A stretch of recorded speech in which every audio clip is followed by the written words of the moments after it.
But I was sitting there about a week ago and a fellow member of staff told me that she wasn't comfortable with a member of UKIP working here, and it worries her, and she says they're extreme and all this. So I have to put up with that kind of garbage from some of my colleagues. It makes me more determined. Yeah, I mean, it's outrageous that whether it be your personal life or your employment, wherever you're employed, exactly. It shouldn't affect your political persuasion, particularly one is moderate. It's not radical. Well, it is radical, but it's not extreme. Exactly. Well, great to meet you. Thank you very much. Tom Harrison interview, UKIP strategist, take 1.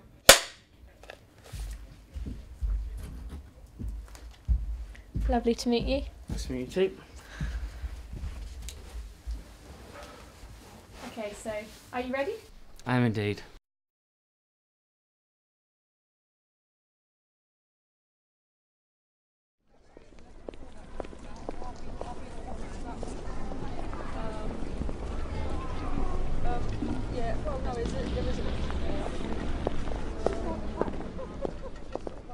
My name's Tom Harrison. I belong to the UK Independence Party, and I chose to join UKIP 2 years ago because I needed an alternative to the current 3 main parties in politics.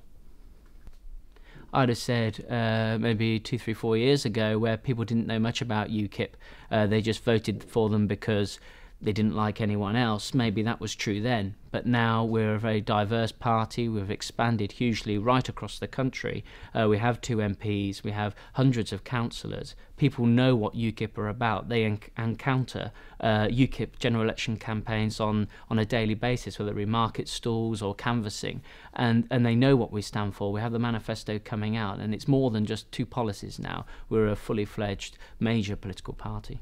The media storm around UKIP is a complicated one. As mentioned earlier, UKIP is essentially a protest party.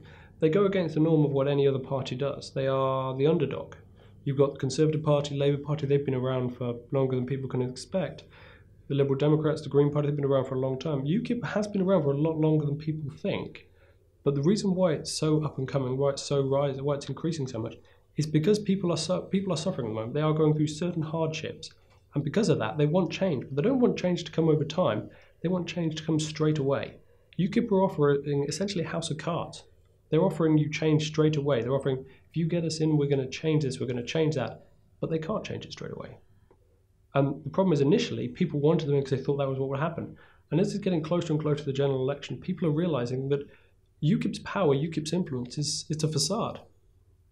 Well, I think it was a protest vote. At one time people were voting for something different, but actually now it's not a protest vote. People are voting for us because they believe in us, because we're not talking any longer about who governs Britain, but we're now talking about how Britain should be governed, and we're potentially, now a party of potential government, perhaps in the next 5 to 10 years. We're a party that's going to influence, certainly, whoever the next government will be. So that doesn't wash with me anymore. I would have said some time ago that UKIP were a protest vote, yes. Now I think they've become part of the establishment, and actually they're less of a protest vote than they were previously. You can't simultaneously be in power and be against the establishment, because you are the establishment then. And I think that's something that the Lib Dems have found from being in government. I wouldn't say progressively becoming. I would say they started as part of the establishment, and they are feigning that they're not, that they're a protest vote. But when a party was founded at a Conservative conference in a fringe group, and the people who moved into UKIP are Tory politicians and disgraced ex-Tory politicians, and when their benefactors are ex-Tory benefactors, what does that say about a party? They are supporting an extreme Tory agenda, and that is a fear-mongering agenda, and is a capitalist agenda, and is not going to be helping people in any way. Most of the people who have gone to UKIP are from the Tory party, and it's really important, actually. It's one of the things that we try and make clear to people, is that UKIP really are what we say more Tory than the Tories, and that's true not just in who their MPs are. Douglas Carswell defected from the Tories, Mark Reckless defected from the Tories, Farage I think was once a member of the Tory party, but it's also about their money as well. The 9 out of every £10 that UKIP have in their coffers is from an ex-Tory donor. So they really are the Tory party in exile. Nigel Farage being photographed, filmed, standing in a pub, holding a pint and a cigarette was it was different. And it was kind of, in some ways, attractive because it looked genuine. It looked like a guy who you know, who's actually at your local, who's willing to speak his mind. I think that time period is done, actually. I think he's overdone it, and I think people see through it now. It's balmy because he's always there with a pint in his hand, acting like a normal person, that he's from, you know, a working class background, but he isn't. He's not from a working class background. He's a career politician, and all their policies will harm the lower classes, but nobody knows that. And if we were to consider UKIP as the fourth big party, do you think Farage is the most competent leader? Of the other party leaders, I think he has the most life experience. He's probably spoken to and engaged with people from every background, unlike certainly David Cameron, Ed Miliband and Nick Clegg. I think it won't be long until we see UKIP as the third main party in British politics and overtaking the Lib Dems on a seats basis, maybe not at this election, but certainly at the next. I think he has great appeal because he can connect with ordinary people, something that David Cameron, Ed Miliband, Nick Clegg can't do, because they've all gone to the same schools, they've all gone to the same universities, they've worked for an MP and they've become an MP, and Nigel's actually lived in the real world, he's had a proper job, and so that's a clear distinction between us and the establishment. And is that the main reason you think people feel so disengaged with politics? Yeah, I think it is. I think people look at the leadership of the other three parties and they're nothing like them. They don't resemble them. They don't represent them. And so I think that turns a lot of people off voting and a lot of people engaging in the political process. That's what he's done all his life. It's not a facade. He's not doing what Cameron did in 2010, going round cycling and pouring pints in the local pub. Farage has always drank in the pub. Most UKIP members, being normal people, will drink in pubs. So I don't see why that necessarily has to change. To go through, I said, a historic market town and hear not an English voice at all, then where's our identity gone? I think it's important that if I went to Spain or if I went to Italy or anywhere for that matter, I want to hear Italian voices, I want to hear Spanish voices. I don't want to walk through my own town and not hear an English voice. And I think it's about identity. It's not about race. It's about identity, and we need to preserve our identity, and mass immigration is denting that. I don't think it's racist to be against mass immigration, nor is it racist to want to leave the European Union. But I do think that UKIP does attract some bad apples. Some of their policies are not necessarily what I would agree with in terms of immigration, but talking about immigration is not racist. We obviously need to have a sensible conversation about immigration, and that's to be welcomed. But calling them racist just because they want to talk about immigration isn't helping the matter. I think that within the UKIP party there are certain members who do hold racist and extreme views, but overall I don't think the party should be labelled as racist. Their policies on immigration do border on racism. Though lightly on racism, on some extent, it is still racism as a whole, because they are prejudicing against one minority of people instead of seeing people as a whole. Well, it couldn't be any further from the truth, because all we want is an Australian-style points-based immigration system. It would actually be less discriminatory than the current immigration policy that we have in this country, because currently we have an open border to 500 million people, and they are able to freely enter our country, and people outside the European Union are not. So what we would do is have a points-based system whereby anybody in the whole world has the same right to apply on a work permit to come and work in this country, and that's a lot fairer than it currently is at the moment. Saying that you're not racist doesn't make you not racist, and I think that a worryingly large number of their candidates have said racist things, and I understand that you will get individuals in any political party or in any group, in fact, who might have some odd views, but when you've got such a high concentration of people and they're all drawn to one party, you have to wonder whether it's those individuals that are rotten or whether it's the party that's attracting them that is. If we're racist, then so are 90% of the world's governments. We all need border controls. The European Union has expanded, become more politicised, and its lunacy of having free movement of labour into countries where the minimum wage is minuscule to a country here. You don't blame people moving, but you have to have that control, and it's not based on what they look like or how they sound. It's based on numbers and the quality of people that are coming, and there's certainly nothing racist about that. And when talking to UKIP candidates about immigration, we found a recurring phrase to be, we want to control the quality of people coming into this country. What do you think that says about them? It's very difficult because they can't do that. And what is the quality of a person coming into this country? What makes one person a better person than the rest? UKIP's only real policy is to get us out of Europe, to get rid of immigration. They have no in-depth, they have no thorough plan for what next. Their plans for the economy, I don't see how they're realistic or will even be approachable in the years to come. People are very concerned that 75% of our laws are now being made in Brussels, and it's costing us £55 million a day to belong to that particular club. People want out, people want a vote on whether to stay in or out, and no other party is willing to offer that apart from UKIP. Whether it's the 70% of laws that Nigel Farage claims or the 7% that Nick Clegg claimed that are made in Brussels and not in Britain that affect the British people, in my opinion, if it was 1%, in fact if it was one law that was made outside the accountability of the people it's supposed that it affects, then that institution is fundamentally wrong. Putting economics aside, that we've fought hard for our democracy in recent centuries, and we should never easily neglect it. For me, I think pulling out of Europe is the wrong thing. It's our biggest trading bloc. Many of our jobs rely on Europe, and I think by pulling up the drawbridge and shutting off all communications, it's not going to help us in terms of our economy, our jobs, and things like that. And also, in the arrangements that Farage has outlined, we're actually going to be controlled more by Europe but have no influence in there. You were hinting at it there, but some stigmas attached to the party is that it's racist. What do you make of this? Do you believe they are racist? Yes.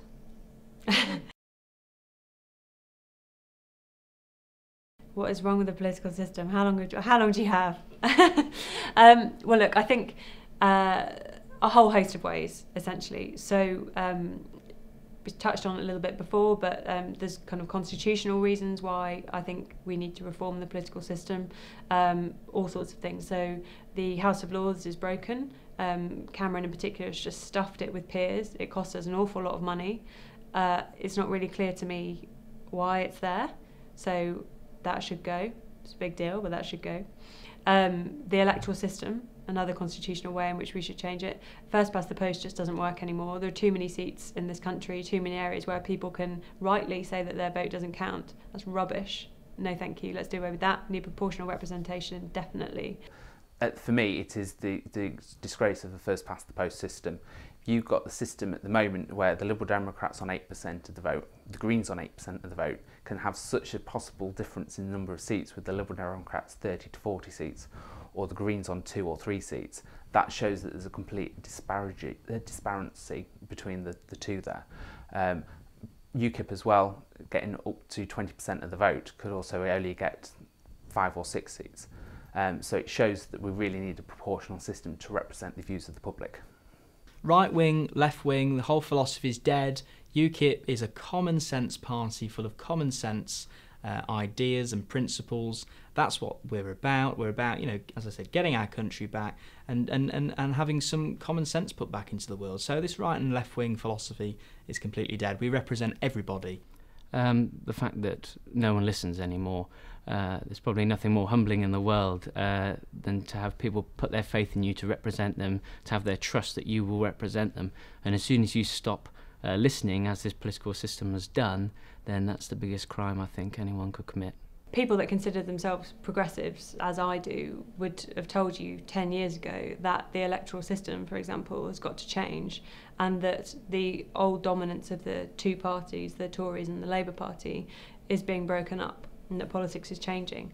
I guess, you can say that the emergence of UKIP of late has been, the breakthrough, but I think that the foundations for these kind of changes changes have been coming for a long time. Well, I think you've got to vote. You've got to vote for somebody that you think's going to represent you best in Parliament. And if you don't vote, then I suppose it takes the right away from you to moan about the country and the cuts that are currently ongoing. So I think, yeah, get out there, vote for what you believe in, vote for somebody that's going to stand up for you. If you get a government that you don't want and are not happy with the decisions they're taking, do you actually have a right to complain about what that government's doing if you didn't go out and vote a different way? Very often with women as well, I say, well, look, people died actually so that you and I could go out and vote, and I guess the same applies to men as well, but I tend to say that to women. I'd say it's highly important to vote. Politics affects every aspect of your life, and if you're going to exclude yourself from that, then it's certainly not a wise thing to do. But you could also think of the millions of people around the world who don't have the chance to vote and are crying out and often forced to other means of violence in order to vote. And we've always been very lucky that we can rely on the power of the ballot box to enforce our views and get them across. And it would be terrible if more people didn't vote and we were to slip down a more undemocratic way. I think it's very difficult to predict, and to be a very bold man that did, but if I was forced to, I think it's going to be a matter of a few percentage points that separate Labour and the Conservatives, and I would imagine the Conservatives will come out slightly on top, and they will be propped up perhaps by the Liberals again with 20 seats maybe, which is great fertile ground for UKIP, because we'll have more of the same. And even if Labour were to be the minority government propped up by the Lib Dems, it would still be more of the same, and people are sick of that, and UKIP will continue to flourish. Well, I think we're going to get a good number of MPs elected. Who knows how many? 10, 20, 30, maybe more, maybe less. But I think we're going to get a good number so that we can hold the balance of power in May, which is what we desperately want to achieve. So I think, yeah, we'd be in that sort of region. I think that Labour will definitely be the largest party. So that means I think we will definitely win the most seats. And I think that we will either win a majority or be very close to winning a majority. Nationally, I think UKIP will get somewhere between 10 and 15 seats and have a great say in the policies and the legislation put forward, however long the next Parliament lasts. I think the big earthquake and the big landslide will actually be locally as well, actually, where we will perhaps control some councils, but in areas like Northamptonshire we'll see huge numbers of UKIP councillors being elected and affecting the local decisions that are made. Once we've got our foot in the door with those 10 or 15 MPs, that's an earthquake enough, but start to control councils where the money is then put into local communities, that will be the true earthquake. There's a heavy chance that Parliament will fall within the next 12 months after it's voted in. It depends. You can't really predict what's going to come out of it, because anything can happen in the media, and unfortunately the media has a far bigger impact in politics than anything else. And I think we'll see how it goes. You know, I mean, our membership is growing 2,000 members a day. Lib Dem received 1,400 members in 2014 in total. So things are changing, and things are changing drastically. So if UKIP were to approach Labour in theory to make a coalition, what would Labour say? As I said, it's kind of above my pay grade, but I'd probably run across campus doing something particularly ridiculous if UKIP got in bed with Labour. I don't think that Labour would agree a coalition with UKIP. We are poles and poles and poles apart. I mean, no way. I'd be very surprised. We've already said we will do no coalition deals after the election. What we would do is support minority governments on key votes, on the budget, providing we get what we want in return. And the first thing on the negotiating table would be an in-out referendum on the European Union. And in the future, what would a UKIP government look like? Difficult to say, but a party that represents the people will be an interesting one. It won't always be squeaky clean, and UKIP hasn't been squeaky clean. I wouldn't wish to make it so. Rather, it will make mistakes, but importantly, it actually puts forward a voice for the people, and that's what UKIP are now. And for it to expand, who's to say? What would a UKIP government look like? Well, let's be honest, there's not going to be a UKIP government in May. That's not what we're hoping to achieve. What we're hoping to achieve is holding the balance of power in May and forcing whoever is the government to do what we want. And as I say, the first thing on the negotiating table would be an in-out referendum, but we'll have to see what happens on May the 8th. And just an extension that to finish off, what would a UKIP government look like if they were to get in power? God, what would it look like? I don't know. I'd be living in another country. I think I would have had to leave.